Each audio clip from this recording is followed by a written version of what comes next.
принес. Привет, Игнатик. От кого привет-то? От морозяки, холодрыги, кусающейся зимы и ледяного ветра.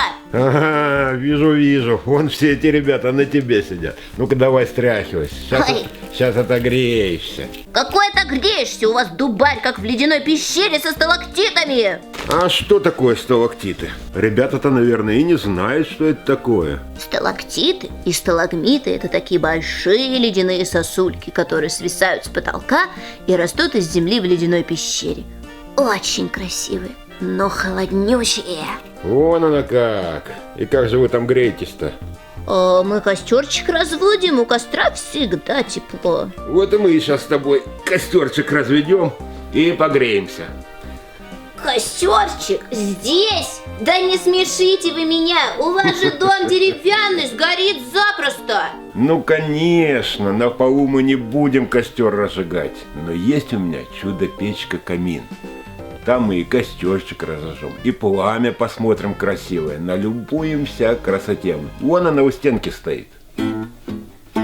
Живет на свете добрый гном. Добрый гном. Очень любит деток он. Любит он. К ним всегда готов прийти. Уже иду. Чтоб веселье принести. Это точно. Что и где случается, чем солнце улыбается, как лягушкой стать. Может ли утенок, хрю-хрю как поросенок, хочет гномик знать.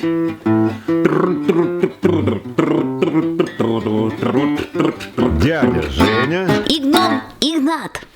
Ух ты, какой агрегат прикольный. А где кнопочка, чтобы ее включить? Никакой кнопочки, Игнатик, нет. Растапливается печка, как обычный костер. Вот как бы ты растапливал костер? Ты говори, а я буду делать. Сначала надо скомкать и положить любую бумагу, которая легко загорается.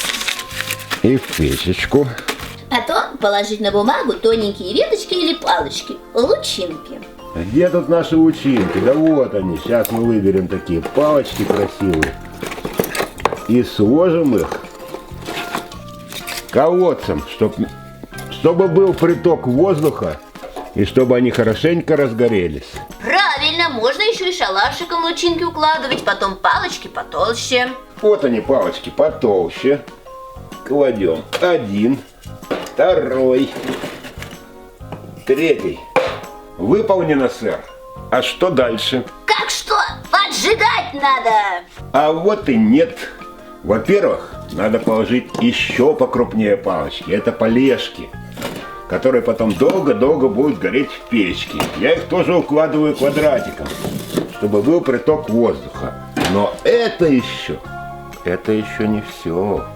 Ага, еще дуть надо, чтобы быстрее разгорелось. Нет, это в лесу на костре дуть надо, а в печке надо закрыть дверцу, открыть поддувало, чтобы образовалась тяга. И тогда уже можно поджигать. Эх, сейчас бы дунуть! Дудочку дать, что ли? Какую дудочку? Ну, чтобы дунул в дудочку, а для печки не надо. И сюда. Красиво как, говорят, на огонь можно смотреть бесконечно. Он завораживает, как колдун, глаз не оторвать. Да, красивое зрелище. Можно смотреть бесконечно, действительно. Вон, смотри, уже тепло пошло. Ага. Ну ладно, теперь нам надо поставить чайник, чтобы он нагрелся. Сейчас я водички наберу и поставим. А пока будет чайник греться, мы с тобой споем песенку.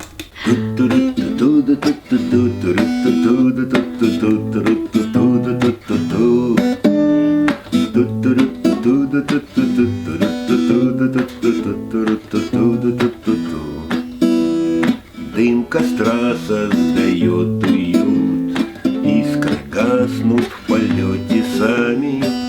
Гитарист и Игнат поют чуть охрипшими голосами. Гитарист и Игнат поют чуть охрипшими голосами.